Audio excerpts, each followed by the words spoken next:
Welcome to Choice Classic Radio, where we bring to you the greatest old-time radio shows. Like us on Facebook, subscribe to us on YouTube, and thank you for donating at choiceclassicradio.com. Roma Wines, R-O-M-A, made in California for enjoyment throughout the world.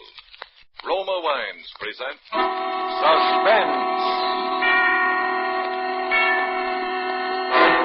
Tonight, Roma Wines bring you Mr. James Stewart as star of Consequence, a suspense play produced, edited, and directed for Roma Wines by William Spear.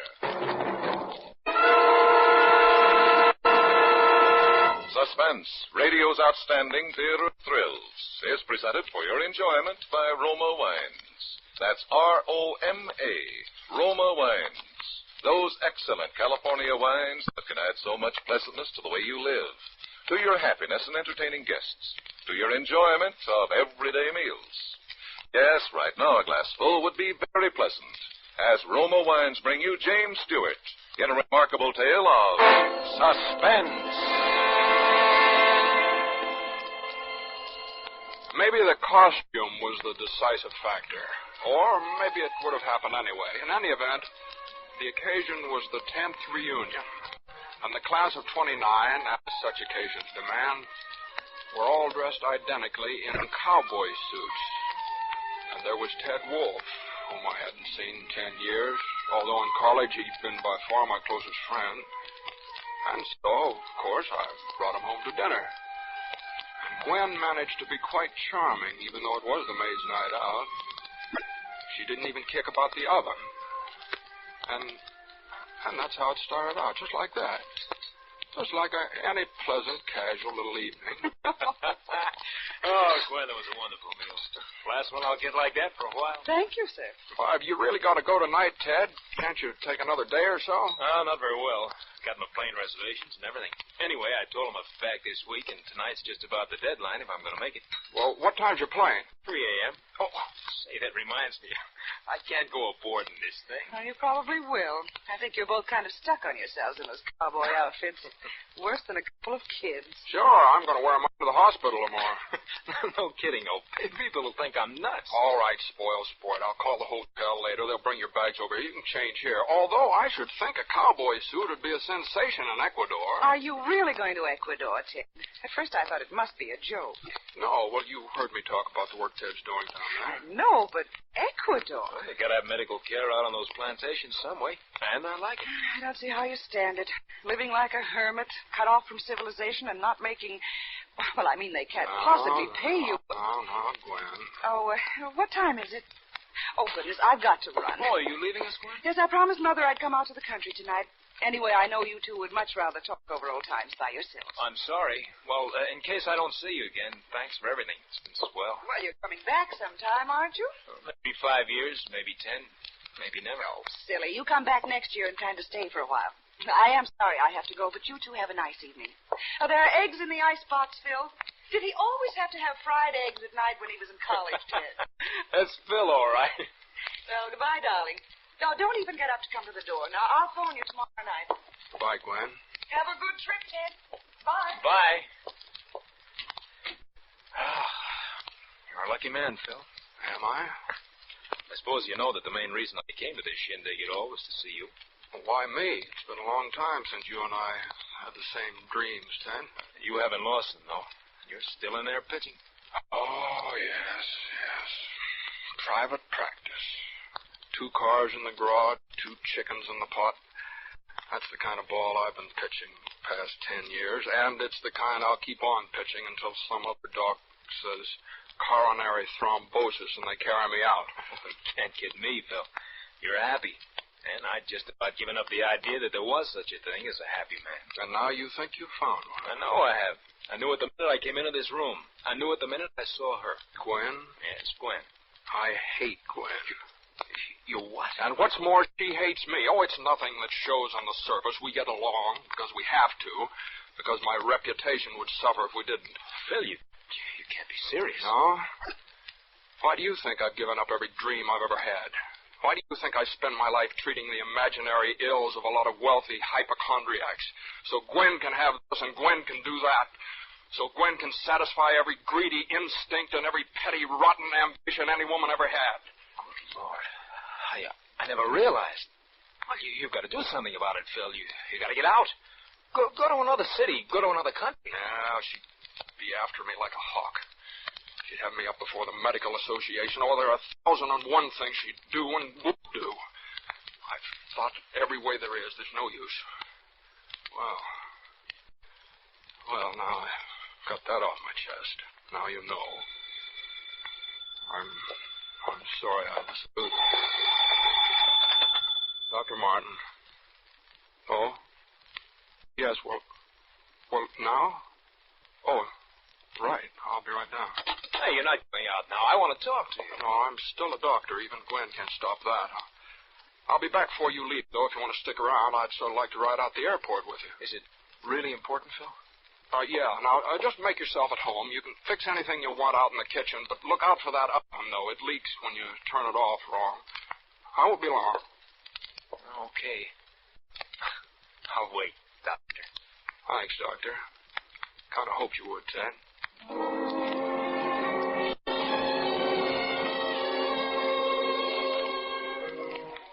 That was the second thing. Ted's deciding to stay. But I didn't know it then. All I knew was that Joe had called from the office and she was upset. Still, I decided to walk. I was upset, too. When I got there, she was going over the accounts. Hello, darling. Hello. That was nice. Well, isn't it always? Always. Terribly. Well, what are you doing? There isn't all that rush to get the bills out. There is, though. For me? For you? Huh? Well, what is it, Joe? What's the matter? Phil, I had a talk with Father this evening. What, something about us? All about us. Well, he doesn't know anything. He couldn't. Nobody does unless you told him. You know I wouldn't do that. Oh, I'm sorry. I'm sorry, darling. I know. Anyway, it isn't what he knows, it's what he thinks. We had an awful row. He said he'd go to the trustees of the hospital. He said he'd go to Gwen. He said that? That's why I'm getting the bills out for you now, because I'm going away. Well, where? How long? No, darling, it's not going to be like that. It's for good. Well, Joe. It's for good, Phil. Joe, I can't let you go. I know it hasn't been perfect. I know it's been infinitely worse for you than for me, but at least we've had something. At least I've always known you were here on the other side of the door, and I could see you and talk to you. I can't live with a door between us anymore. Well, maybe you just don't love me enough to... No, darling, I'm sorry. I didn't mean that. Phil, I'm not playing noble, and I'm not trying to put you on the spot because it isn't as though there was some decision you could make. There isn't. This had to happen someday, and it has. That's all. I could go with you. You couldn't do that, Phil. Well, why not? I could change my name. I could go to another city, even another country. I could get back into research. I could... Darling. It's no go, Phil. Oh, I know. I asked her for a divorce again this morning. You don't have to tell me the answer. There is no answer for us, Phil. Not one that we can take. There we are. Yeah, there we are. Well, you better go now. I got all this to do. Well, let me help you. No. Well, why not? I could weaken. And then where would we be? Oh, Joe, Oh, please. no, Phil, please go. Please, please, please. All right. I'll go.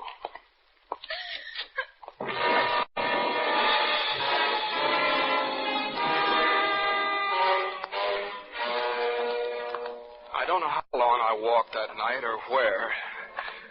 Perhaps most men are weak and never know it. But when you're losing the woman you think you love, that's when you'll find it out. That's when you'll see yourself at last in the pitiless glare of all your poor, frightened, childish helplessness. And so I walked, and I was sick to the depths of my soul. And I walked some more. And somewhere in the distance I heard a siren. There was a glow against the sky, fire. And then I realized I was near my home. And then it wasn't just a glow against the sky of any fire. It was my own house. burned almost to the ground. I don't know. Somebody said they think it was the gas stove. Stunned and confused, I began edging through the crowd, and then there was a stillness, and a few men took off their hats, and I saw it, the stretcher, and the blanket thrown over the shapeless form, and the blackened, shriveled cowboy boot, and I remembered. Ted had been in that house. Just got him out now. Yeah, what's left said you wouldn't hardly know it was a man. Frantically, I started forward, and then I stopped because I thought somebody had spoken Come to on, me, but they hadn't. Philip Mark. I know it's Philip Mark. He took care of me. They weren't looking at me. They were looking on the ground and the stretcher and that thing that lay there on it. Dr. Philip Mark. Yeah, I knew him. Oh, he was a good doctor, a good Oh, Dr. Mark. Oh, what an awful way to die.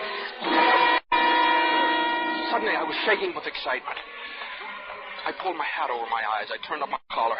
I edged back through the crowd, out into the street, and I turned the corner. And then I ran.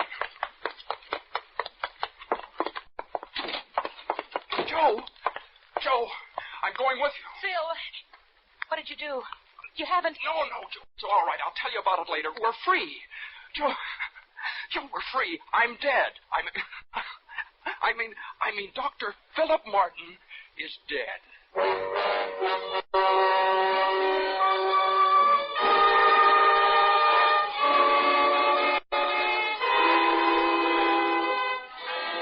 Suspense, Roma Wines are bringing you as star James Stewart in Consequence by George Sklar and Vladimir Posner. Roma Wines' presentation tonight in radio's outstanding theater of thrills, Suspense.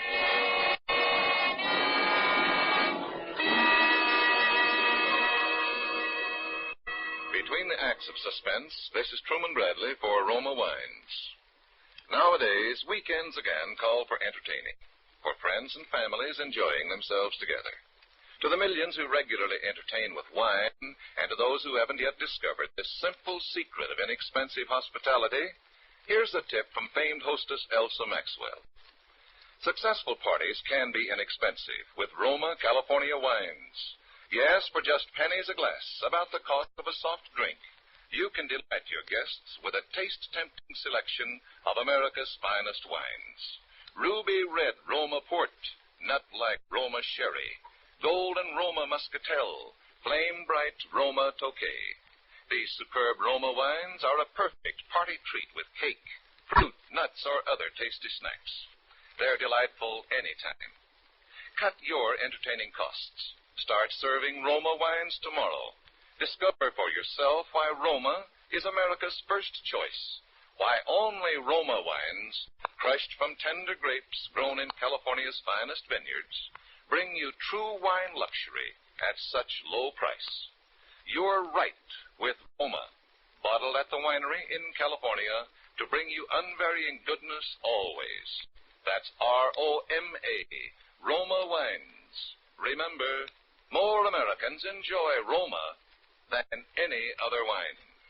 And now, Roma Wines bring back to our Hollywood soundstage James Stewart, who, as Dr. Philip Martin, in Consequence, continues a narrative well calculated to keep you in suspense.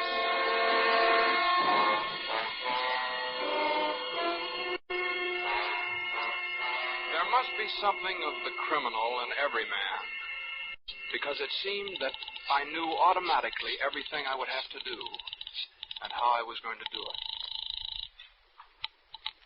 Hotel Wilson? Dr. Wolf, please. Dr. Theodore Wolf. Thank you.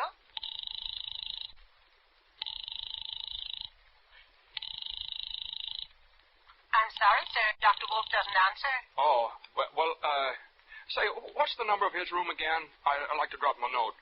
Dr. Wolf is in 502. 502. Thank you.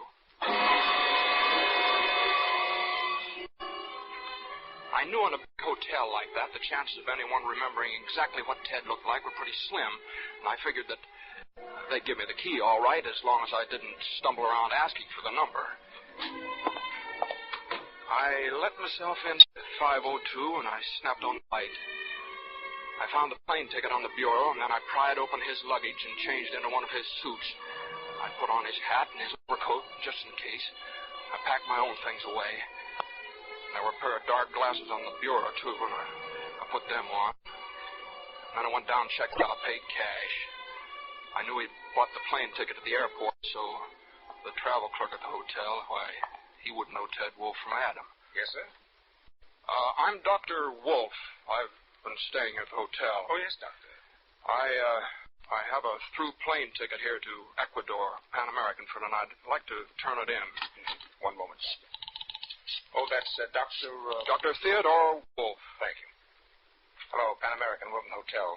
Say I got a through ticket to Ecuador. Dr. Theodore Wolf. Will you take it? All right. That'll be quite all right, Doctor. And while you're at it, you might as well get me a couple of train tickets. Yes, sir. Where to, sir? Huh? I said where to, sir. Oh, Los Angeles.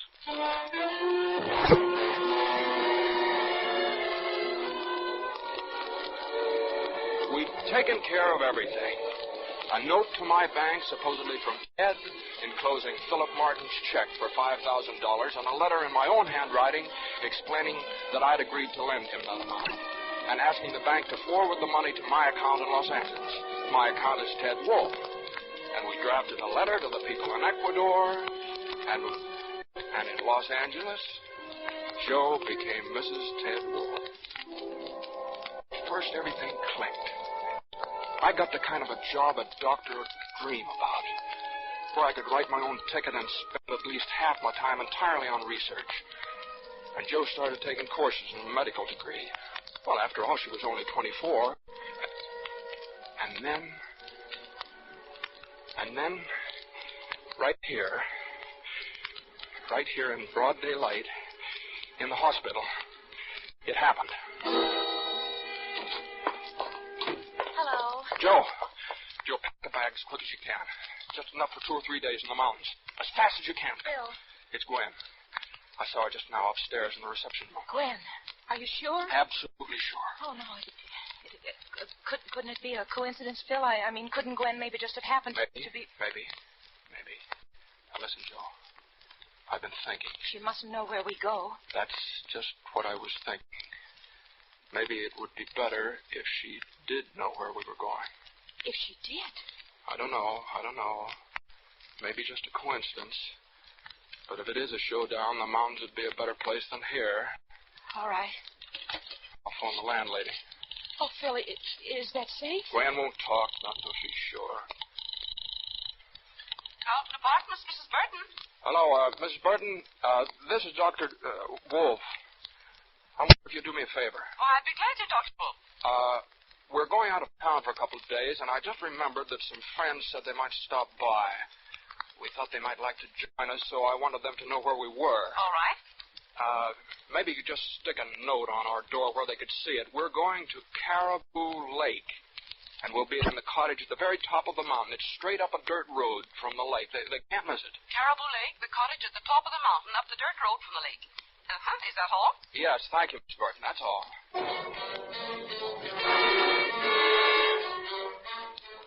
Caribou Lake is nothing much more than just a general store where you can buy bait, hire boats and cottages. And that time of year, there's hardly anybody there except the people who run the store. And our cottage was a good 3 miles away up a twisting dirt road running above the lake. But you could see it good and plain even at night when the lights were on. We stopped at the store and both went in to buy the things we needed, food and kerosene, matches, and stuff like that.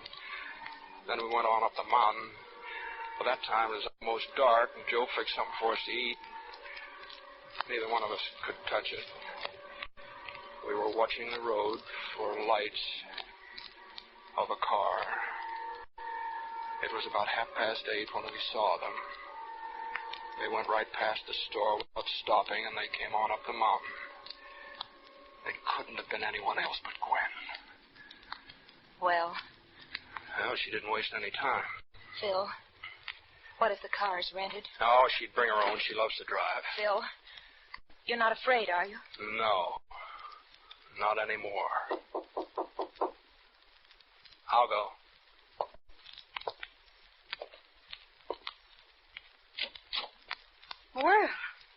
Well, this is a surprise. Hello, Gwen. Dr. Martin. Always poised. Nothing surprises you, does it? I suppose it was the check. Partly. And then I happened to notice that a Dr. Theodore Wolfe had married a Miss Josephine Reynolds in Los Angeles. It did occur to me that your idealistic friend must have been an awfully fast worker. Well, aren't you and your bride going to ask me in? Come in, Mrs. Mark. Thank you. Quite cozy, aren't you? We have been. Well, I'm sorry to break up your little idea. Cut it out, Gwen. What do you want? Why, my dear man, what do you think I want? The way things are now, you've got $200,000 worth of life insurance coming to you. Why don't you let us alone? Philip, I don't know whether you realize how much worry and anguish you've caused me. Sure, I know. I know just exactly how much. Then perhaps you also know exactly how you stand with the law in this matter. I don't know about all this impersonation business, except that it would permanently ruin your career. But I do know that the laws covering bigamy are quite drastic. I used to think that money meant everything to you, Gwen. I guess it doesn't. I don't feel called upon to accept rebukes from you, Philip, for anything. Not after what you've done. I feel that I'm being most generous to both of you. What is it exactly you want, Gwen? Either you come back and we'll explain the whole thing as amnesia or something, or you'll both go to jail. How could you? You shut up. Listen. Does anybody else know about this? Of course not. Nobody knows you came out here, or why. After all, Philip, I do have some pride left. I just said I was taking a little trip to New York to forget. All right. Now just give us a couple of minutes to talk things over, will you? Alone. Very well. Although I don't see that there's very much to talk about. Will you go outside, or shall we? I'll go. I'll wait in the car. Oh, Phil. It's all right, Joe. I don't mind now. Neither do I. Do you think you can do it? Me? Yes, I'll have to have an alibi. Have you thought about how... Yeah, all day, I guess. But it's all right. It's good. She'll disappear the same way I did. Fire? Yeah. Only I'll have to be down at the store when it happens. This place will go up like kindling. And when they pull her out, they'll think it's you. Nobody knows she's here. And I'll be there to say it is you. How are you going to I got that all fixed. It's down in the cellar. All you have to do is... Here. Use this hatchet. Can you? Yes, I will. And then go out to the car and get on the floor in the back seat under a blanket. Lock it from the inside. I can probably get away right afterwards. All right, Phil. I'll see you in the car. The whole thing shouldn't take more than a couple of hours. Phil, you're not afraid. Are you? No. I'm glad. Gwen? Yes? Come on in. Well, have you decided? Yes. You might as well eat with us. There'll be a few details to talk over. I'm not sure I feel much like eating in this house, Philip. Well, I'm not going to start back hungry. Give me the keys to your car, will you? It's blocking mine. I've got to go down to the store and get something for dinner. Really, Philip? Oh, stop griping. You've won. Give me the keys. Very well. But I wouldn't try any mad dashes if I were you. Now, don't be a fool, Gwen. No, I don't suppose you would. Alone. She went in. I took the keys.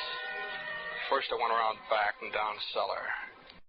I put a lot of old newspapers around the wood pile and doused the whole thing with kerosene. Then I cut a stub of a plumber's candle and set it on the papers and lit it. I knew just about how long it'd take the candle to burn down, about 45 minutes, something like that. And then I went out and got in Gwen's car and started down the mountain without lights. At the drop above the lake, I put it in low, crammed on the wheels, and jumped out.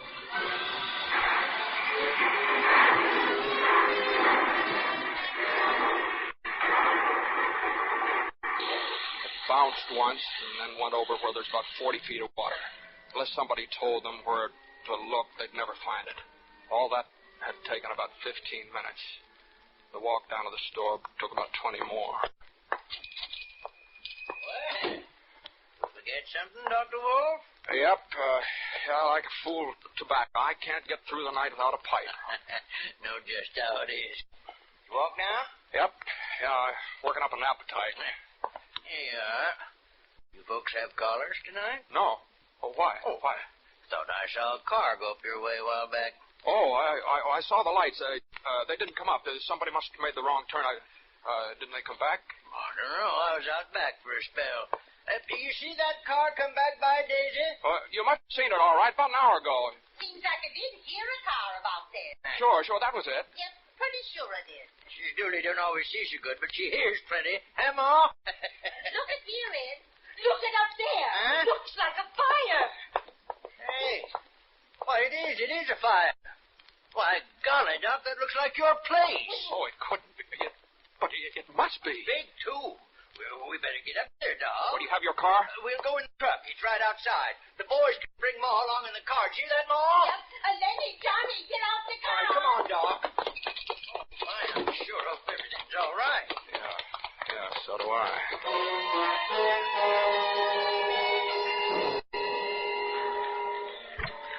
The cottage was all wood and dry, and it was completely gone by the time we got there.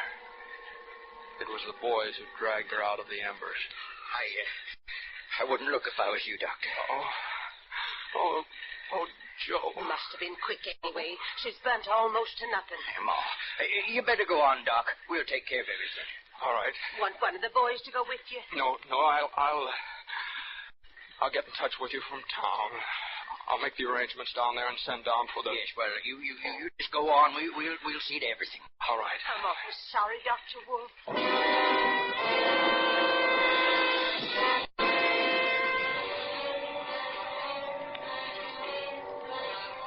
I climbed into the car and started down the mountain. When I was around the first bend, I reached over with one hand and touched the blanket on the floor behind me. Are you all right? Yes, Philip. I'm quite all right.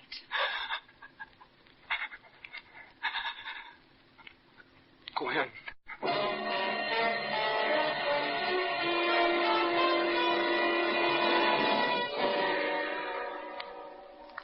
Gwen has never told me how it happened. But of course she killed her. We both killed her. I know that I'm trapped. I'm hopelessly, irrevocably trapped by the terrible burden of guilt we share between us, as she is. I know now that two people held together by such a frightful bond cannot both go on living, for that bond can be broken in only one way. One of the two must die. And so I write this only to have the true facts brought to light in the event of such a death. For no matter how innocent it may appear, no matter how natural the cause, no matter how plausible the accident, it will be no accident. It will be murder. Cold-blooded, calculated, deliberate murder.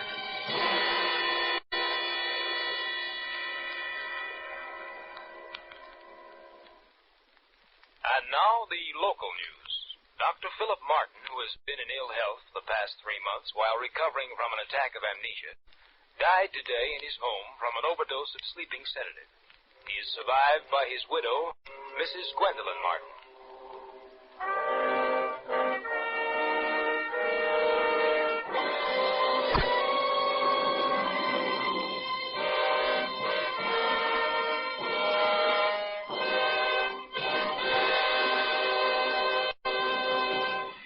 Suspense. Presented by Roma Wines, R-O-M-A, made in California for enjoyment throughout the world. Before we hear again from James Stewart, the star of Consequence, tonight's suspense play, this is Truman Bradley for Roma Wines. Here's a suggestion that will make tomorrow night's fish dinner a meal to remember. Delight your family by serving delicious pale gold Roma California Sauterne. The delightful bouquet and delicate, tempting taste of Roma Sauterne bring out the flavor fullness, the real appetizing goodness of fish or fowl, lend an air of friendly companionship to the meal. And best of all, you can enjoy Roma Sauterne often. It costs so little, actually only pennies a glass. Join the millions who have made Roma America's first choice. The reason? Roma gives you true wine taste luxury at low price. Make Roma Sauterne with seafood a regular Friday night custom. Get several bottles of delicious, inexpensive Roma Sauterne tomorrow.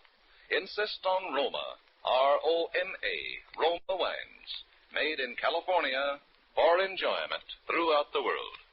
This is Jimmy Stewart again. Suspense is a radio show that got started just about the time I first found myself overseas. And with everybody, it has always been one of the 2 or 3 top favorites. I've been looking forward for a long time to my appearance with the show tonight. And next Thursday, a very swell actor, Richard Green, will be your star in his first broadcast since he joined the British Army 4.5 years ago. Next Thursday, same time, Roma Wines will bring you Mr. Richard Green as star of Suspense, radio's outstanding theater of thrills. Produced by William Spear for the Roma Wine Company of Fresno, California. This is CBS, the Columbia Broadcasting System.